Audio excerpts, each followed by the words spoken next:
अस्सलाम वालेकुम नाजरीन इंटेलिजेंस के सरबराह ने सबको बताया कि उन दो में से एक लड़की जो डाकुओं के घेरे में आ गई थी अभी अभी आई है। इतला मिली है कि उसके साथ एक ज़ख्मी मुसलमान मुहाफ़िज है।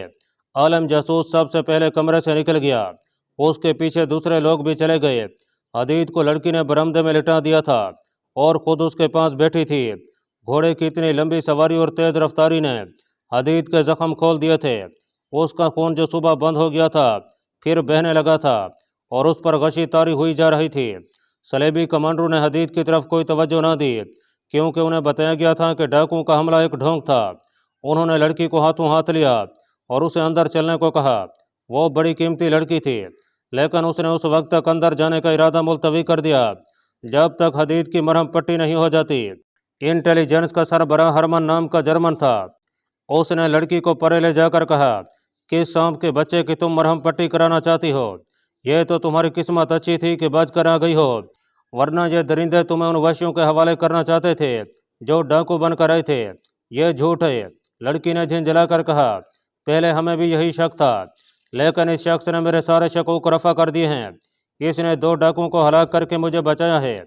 उसने हरमन को सारा वाक़या सुना दिया और यह भी बताया कि यह शख्स उसे बार बार कहता था कि मुझे यहीं मरने दो और तुम चली जाओ।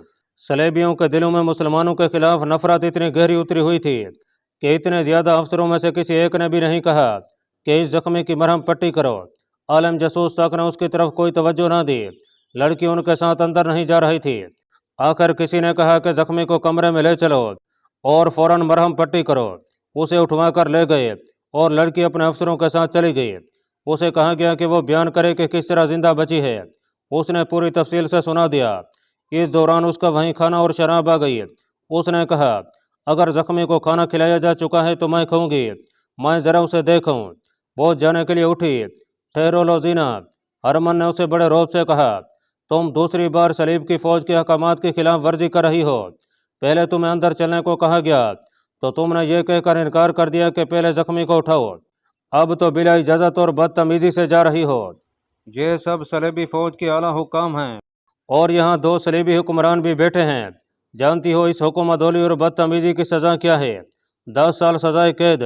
और जब तुम यह हुक्म अदौली दुश्मन के एक मामूली से अहदेदार की खातिर कर रही हो तो तुम्हें सज़ाए मौत भी दी जा सकती है। क्या सलेबी हुक्मरान और कमांडर उस इंसान को उसका सिला नहीं देंगे कि उसने उनकी एक तजर्बाकार जासूसा की जान अपनी जान खतरे में डालकर बचाई है? लड़की ने कहा, मैं जानती हूँ कि वो मेरे दुश्मन की फ़ौज का अहदेदार है, लेकिन मैं उसे दुश्मन उस वक्त कहूँगी जब वो अपनी फ़ौज में वापस चला जाएगा। दुश्मन हर हाल में और हर जगह दुश्मन है। एक सलेबी कमांडर ने चिल्लाकर कहा, फ़लस्तीन में हमने कितने मुसलमानों को जिंदा रहने दिया है, उनकी नस्ल हम क्यों ख़त्म कर रहे हैं? इसलिए कि वो हमारे दुश्मन हैं, बल्कि इसलिए कि वो हमारे मज़हब के दुश्मन हैं। दुनिया पर सिर्फ सलेब की हुक्मरानी होगी। एक ज़ख्मी मुसलमान हमारे लिए कोई हैसियत नहीं रखता। बैठ जाओ। लड़की बैठ गई। उसकी आंखों में आंसू आ गए। नाजरीन, अगली सुबह से शोबक में एक नई सरगर्मी शुरू हो गई। ये फौजी नोयत की सरगर्मी थी।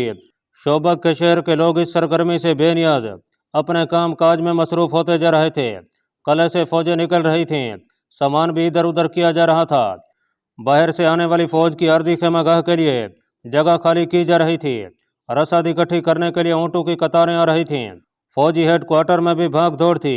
यह सारी तैयारी सलाहुद्दीन अयूबी का हमला रोकने के लिए की जा रही थी और उन अहकामात पर अमल दरामद शुरू हो गया था जो गुज़श्ता रात के प्लान के मुताबिक दिए गए थे। हर एक अफसर इस अफरा तफरी में मसरूफ़ था। चंद एक बड़े अफसर करक रवाना हो गए थे। सिर्फ एक लड़की थी जो इस सरगर्मी और भाग दौड़ से लाताल्लुक़ थी। ये वही लड़की थी जो ज़ख्मी हदीद को लाई थी। उसके अफसर ने उसे लोजीना के नाम से पुकारा था। रात उसे कॉन्फ्रेंस के कमरे से आधी रात के बाद फरागत मिली थी। वो जासूसी के खसूसी शोबा से ताल्लुक़ रखती थी, इसलिए कॉन्फ्रेंस में उसकी ज़रूरत थी। उससे कहरा कि उन अफराद के मुतालिक रिपोर्टें लेनी थीं जिनके पास वो जाती रही थी। आधी रात के बाद नींद और घुड़सवारी की थक्का ने उसे नढाल कर दिया था। कॉन्फ्रेंस के बाद एक अफसर ने उसे कहा था, उसे डॉक्टर के हवाले कर दिया गया है। तुम्हें उसकी इतनी ज़्यादा परेशानी नहीं होनी चाहिए। तुम्हारी ड्यूटी ऐसी है जिसमें ऐसे जज्बात कामयाब नहीं होने दिया करते। और उसके अपने शोबे के बड़े अफसर हरमन ने उसे कहा था, अगर आज रात मैं ना होता तो कोनार्ड और गया फ्लोजिनान जैसे बादशाह किसी को बख्शा नहीं करते, तुम्हें कैद में डाल देते। तुम्हारे मुहाफ़िज़ का इंतज़ाम कर दिया गया है और तुम्हारे लिए यह हुक्म है कि उसे तुम नहीं मिलोगी। क्यों? लौज़ीना ने हैरत और मायूसी से पूछा। क्या मैं उसका शुक्रिया भी अदा ना कर सकूंगी? नहीं, अरमान ने कहा, क्योंकि वो दुश्मन का फौजी है। तुम अपना शोबा जानती हो क्या है। हम तुम्हें उससे मिलने की इजाज़त नहीं दे सकते। आप मुझे सिर्फ इतना सा यकीन दिला दें कि उसकी मरहम पट्टी हो गई है, लौज़ीना ने कहा, और उसे सही व सलामत वापस भेज दिया जाएगा। लौज़ीना, अरमान ने झिंझलाकर कहा, मैं तुम्हें यकीन दिलाता हूँ कि तुम्हारी ये ख्वाहिश पूरी कर दी जाएगी। और सुनो, तुम बड़े मुश्किल और ख़तरनाक मिशन से वापस आई हो और तुम्हारा सफ़र ज़्यादा ख़तरनाक था। तुम्हें आराम के लिए 10 दिन छुट्टी दी जाती है। मुकम्मल आराम करो। ये बातें रात को हुई थीं। वो अपने कमरे में चली गई थी। जासूस लड़कियों की रिहाइश हाई कमान के मेन क्वार्टर से बहुत दूर थी। उस जैसी आला दर्जे की जासूस लड़कियां निहायत अच्छे कमरों में रहती थीं, जहां उन्हें शहजादियों जैसी सहूलतें और अयाशी मुयसर थी। उनकी ड्यूटी ऐसी थी कि उन्हें मुसलमान मुल्कों में भेजा जाता था, जहां पकड़े जाने की सूरत में उन्हें हर किस्म की अजियत और जिलत में डाला जा सकता था। मौत या सजाए मौत तो यकीनी थी। ऐसी ड्यूटी का तकाजा था कि इन लड़कियों को दुनिया की हर आसाइश मुहैया की जाए। लौज़ीना कमरे में जाते ही सो गई थी। दूसरे दिन उसका जिस्म टूट रहा था। वो उठना नहीं चाहती थी, लेकिन वो उठी और नाश्ता करके बाहर निकल गई। उसके साथ वाले कमरे में लड़कियां आ गईं। वो उससे कहरा की बातें सुनना चाहती थीं। उसने बहुत ही मुख्तसर सी बात सुनाकर उन्हें टाल दिया और अस्पताल की तरफ चल पड़ी। वो थोड़ी ही दूर गई थी कि उसकी एक साथी लड़की, जो उसकी हमराह सहेली थी, पीछे से जा मिली और पूछा, लौज़ीना, कहाँ जा रही हो और तुम परेशान हो? ये थकन का असर है या कोई ख़ास वाक़या हो गया है? तुम्हें छुट्टी नहीं मिली? छुट्टी मिल गई है, उसने जवाब दिया। एक ख़ास वाक़या हो गया है जिसने मुझे परेशान कर दिया है। वो सहेली को साथ लिए एक दरख्त के नीचे जा बैठी और उसे तमाम वाक़या सुना दिया। उसे अपने अफसरों ने जो धमकियाँ दी थीं वो भी सुनाई और उसने कहा, मैं हदीस से मिलना चाहती हूँ।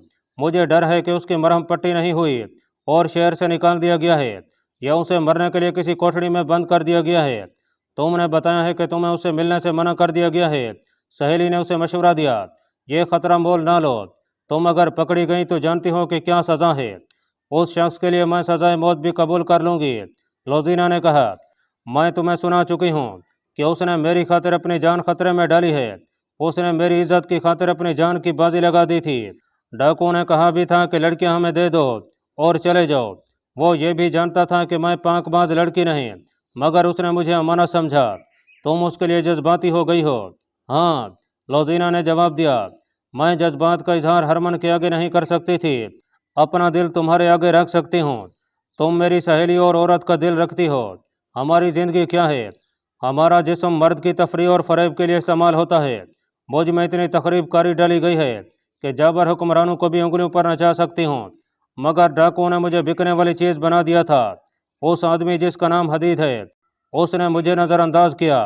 फिर उसने मेरी इज्जत बचाने के लिए अपना जिस्म कटवा लिया, तो मैं उस सत्ता की लड़की बन गई जिससे मुझे गिरा दिया गया है।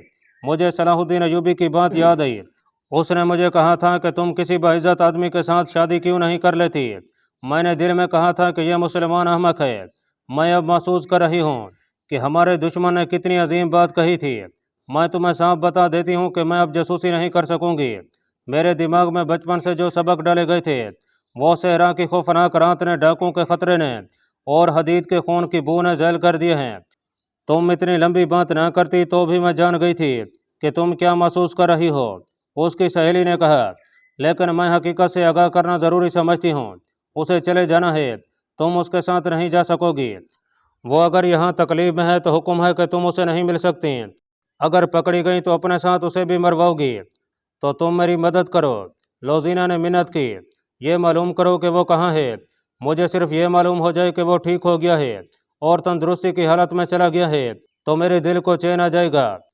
हाँ, सहेली ने कहा, मैं ये काम कर सकती हूँ। तुम कमरे में चली जाओ।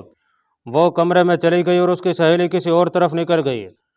नाजरीन, कहरा में भी फौजों में बहुत सरगर्मी थी। फौज को जंगी मशकें कराई जा रही थीं। चंद एक दस्ते अलग कर लिए गए थे।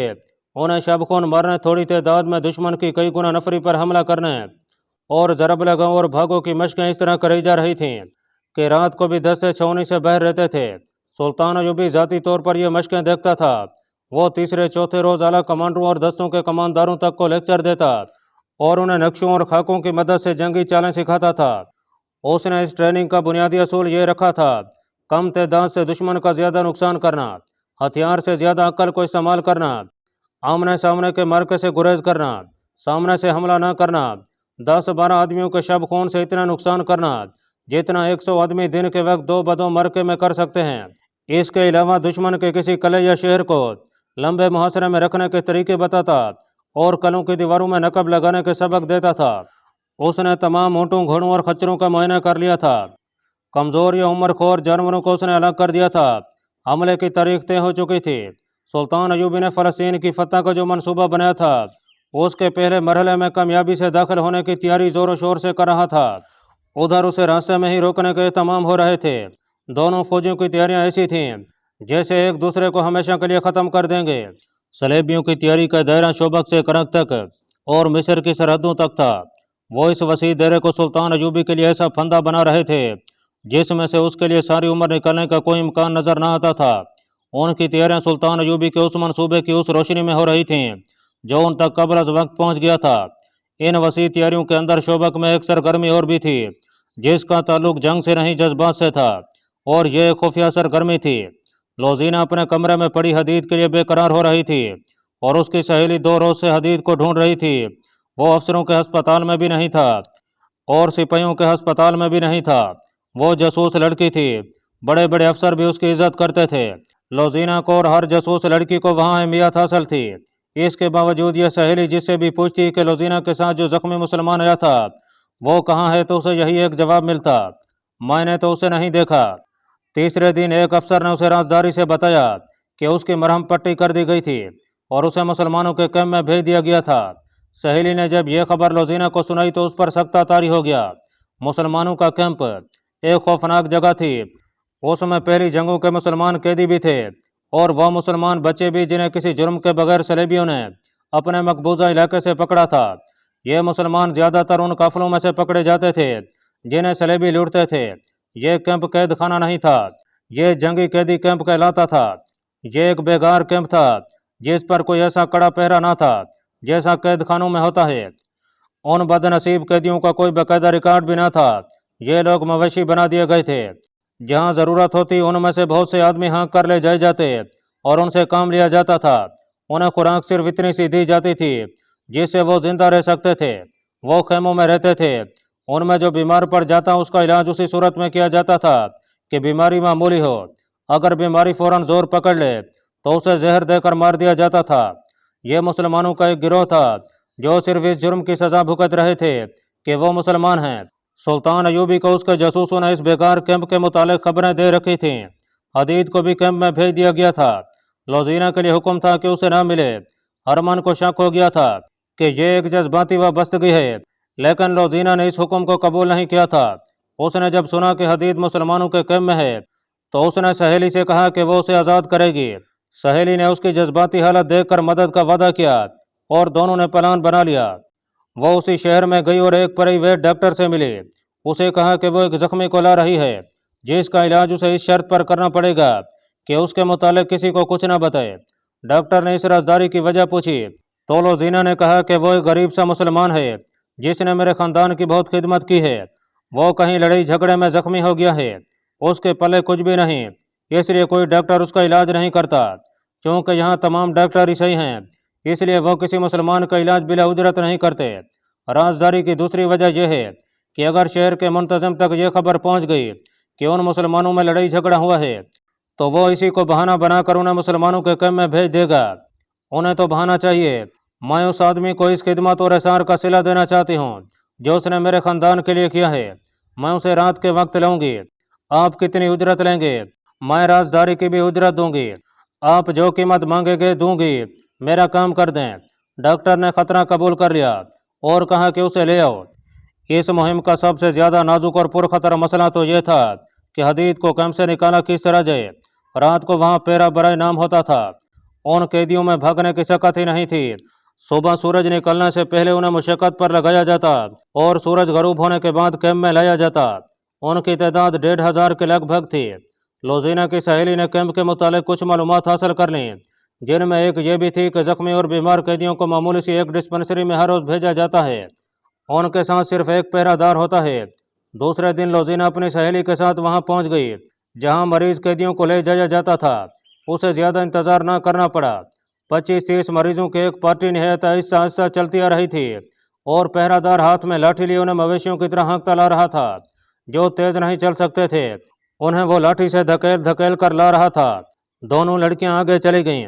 उनका अंदाज ऐसा था जैसे तमाशा देख रही हों। जब मरीजों का टोला उनके करीब से गुजर रहा था तो वो हर एक को देखने लगी। अचानक लोजीना को धचका लगा। हदीद उसे कहर भरी नजरों से देख रहा था। उससे अच्छी तरह चला नहीं जा रहा था। उसके चेहरे से वो रौनक और रमक बुझ गई थी जो लोजीना ने जख्मी होने से पहले देखी थी। हदीद के कंधे झुक गए थे। उसके कपड़े खून से लाल थे। खून खुश्क हो चुका था। लोजीना की आंखों में आंसू आ गए मगर हदीद की आंखों में नफरत थी। उसने मुंह फेर लिया। ये मरीज टोला आगे निकल गया तो लोजीना और उसकी सहेली पहरेदार से बातें करने लगी जिनमें इन मुसलमान मरीजों के खिलाफ नफरत थी। उन्होंने जबान के जादू से पहरेदार को अपना गुरुविदा कर लिया और कहा कि वो ज़राह मजाक इन कैदियों के साथ बातें करना चाहती हैं। डिस्पेंसरी में खासा हजूम था। कैदियों को एक तरफ बिठा दिया गया। लोजीना उनके करीब चली गई और उसकी सहेली ने पहरेदार को बातों में उलझा लिया। हदीद दीवार के सहारे बैठ गया था। उसकी हालत अच्छी नहीं थी। लोजीना ने आंख के इशारे से उसे परे बुलाया। वो जब उसके करीब गया तो लोजीना ने आहिस्ता से कहा, मुझे हुक्म मिला है कि तुमसे कभी ना मिलूं। बैठ जाओ। हम ये ज़ाहिर नहीं होने देंगे कि हम बातें कर रहे हैं। मैं लानत भेजता हूँ तुम पर और तुम्हारे हुक्म देने वालों पर। हदीद ने नहीफ मगर गज़बनाक आवाज़ में कहा, मैंने तुम्हें किसी सिले के लालच में डाकुओं से नहीं बचाया था। वो मेरा फ़र्ज था। क्या तुम फ़र्ज अदा करने वालों के साथ ये सलूक करते हो? चुप रहो हदीद। लोजीना ने रिंधाई हुई आवाज़ में कहा, ये बातें बाद में होंगी। मुझे बताओ कि रात तुम किस जगह होते हो। आज रात तुम्हें वहाँ से निकालना है। हदीद उससे बात नहीं करना चाहता था। लोजीना ने उसे आंसू से और बड़ी मुश्किल से यकीन दिलाया कि वो उसे धोखा नहीं दे रही। हदीद ने बताया कि वो रात को कहाँ सोता है। वहाँ से निकलना मुश्किल नहीं, लेकिन निकल कर वो जाएगा कहाँ? उन्होंने जल्दी जल्दी फरार का मंसूबा बना लिया। नाजरीन, मुसलमानों का कैंप ऐसी नींद सोया हुआ था जैसे ये लाशों की बस्ती हो। पहरादार भी सो गए थे। यहाँ से कभी कोई भागा नहीं था। भाग कर कोई जाता भी कहाँ। इसके अलावा पहरेदारों को यह भी मालूम था कि कोई एक आधा भाग भी गया तो कौन जवाब तलबी करेगा। रात पहला पैर ख़त्म हो रहा था कि फटे पुराने एक खेमे से एक आदमी पेट के बल रेंगता हुआ खेमों की ओट में वहां तक चला गया जहां उसे कोई पहरादार नहीं देख सकता था। आगे उसे अंधेरे में भी खजूर का दरख्त नजर आने लगा जहां तक उसे पहुंचना था। एक साया सर से पांव तक मोटे कपड़ों में लिपटा हुआ खड़ा था। रेंगने वाला उठ खड़ा हुआ और खजूर के तने तक पहुंच गया। वो हदीद था। लोजीना उसकी मुंतजर थी। तेज चल सकोगे? लोजीना ने पूछा। कोशिश करूंगा, हदीद ने जवाब दिया। वो कैंप से दूर निकल गए। आगे वसी इलाका गैर आबाद था। मुश्किल यह थी कि हदीद तेज नहीं चल सकता था। लोजीना ने उसे सहारा देकर तेज चलाने की कोशिश की और उसे बता दी गई कि उसे कैसे कैसे हुक्म और धमकियां मिली हैं। उसने हदीद की गलतफहमी रफा कर दी। आगे शहर की गलियां आ गईं और फिर डॉक्टर का घर आ गया। 3-4 बार दस्तक देने से डॉक्टर बाहर आ गया और उन्हें फौरन अंदर ले गया। उसने हदीद के जख्म खोल कर देखे तो कहा कि कम अज़ कम 20 रोज़ मरहम पट्टी होगी। यह सुनकर लोजीना के सामने एक बहुत ही पेचीदा मसला आ गया। वो ये था कि इतने दिन हदीद को छुपाएगी कहाँ। उसे बेगार कैंप में वापस तो नहीं ले जाना था। उसकी अकल जवाब दे गई। डॉक्टर मरहम पट्टी कर चुका था। उसने कहा कि इसे निहायत अच्छी और मकवी ग़िज़ा की ज़रूरत है। लोजीना उसे परे ले गई और कहा कि यह जहाँ रहता है वहाँ इसे अच्छी ग़िज़ा नहीं मिल सकती। मैं घर में इसे अपने पास नहीं रख सकती। आप इसे यहीं रखें और जो चीज़ इसके लिए फ़ायदेमंद हो वो खिलाएं। मुझसे आप जितनी कीमत और उजरत मांगेंगे दूंगी। डॉक्टर ने जो उजरत बताई वो बहुत ही ज़्यादा थी। मुझे मंजूर है, लोजीना ने कहा। और ये भी सुन लो डॉक्टर, अगर ये राज फाश हो गया तो आप जिंदा नहीं रहेंगे। दिन गुजरते गए। हदीद की सेहत बहाल हो गई। लोजीना ने डॉक्टर से कहा कि वो कल रात किसी भी वक्त हदीद को ले जाएगी। दूसरे दिन उसने अपनी सहेली को इस्तेमाल किया। सहेली ने एक छोटे अफसर को झांसा दिया और लोजीना ने उसके ट्रंक से उसकी वर्दी निकाल ली जो उसने हदीद को पहना दी। घोड़े का इंतज़ाम मुश्किल न था, वो भी हो गया। यह तमाम इसलिए किया जा रहा था कि शहर के इर्द गिर्द मिट्टी की बहुत ऊंची दीवारें थीं। उसके 4 दरवाजे थे जो रात बंद रहते थे। इन दिनों दिन के वक्त ये दरवाजे खुले रखे जाते थे क्योंकि सुल्तान अयूबी के आने वाले हमले के लिए फौजियों और उनके सामानों की आमदो रफ्त जारी रहती थी। सूरज गरूब होने से कुछ देर पहले किले के एक बड़े दरवाजे की तरफ एक सलेबी अफसर घोड़े पर जा रहा था। उसकी कमर से लटकी हुई तलवार मुसलमानों की तरह टेढ़ी नहीं सीधी थी और उसका दस्ता सलेब की शिकल का था। वो हर लिहाज से सलेबी था। दरवाज़ा खुला हुआ था जिससे ऊँटों का एक करवां रसद से लदा हुआ बहर जा रहा था। ज़हर यही होता था जैसे ये घुड़सवार अफसर इस करवां के साथ जा रहा हो। वो दरवाजे के पास पहुंचा तो सलेबियों के इंटेलिजेंस का सरबराह हरमन घोड़े पर सवार दरवाजे में दाखिल हुआ। वो कहीं बाहर से आ रहा था। उसने अफसर को देखा और मुस्कराया, मगर उस अफसर ने मुस्कुराहट का जवाब मुस्कुराहट से ना दिया।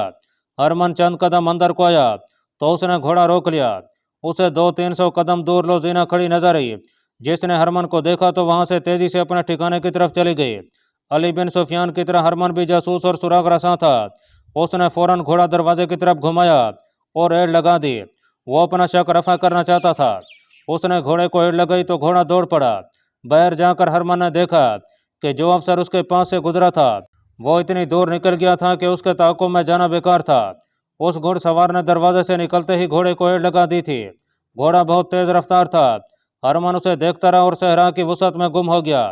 लोजीना ने हदीद को आज़ाद करा के सिला दे दिया था। हरमन ने अपना घोड़ा मोड़ा और तेजी से अंदर गया। वो सबसे पहले मुसलमानों के कैम्प में गया और वहां के इंचार्ज से हदीद की निशानियां बताकर पूछा कि वो कहाँ है।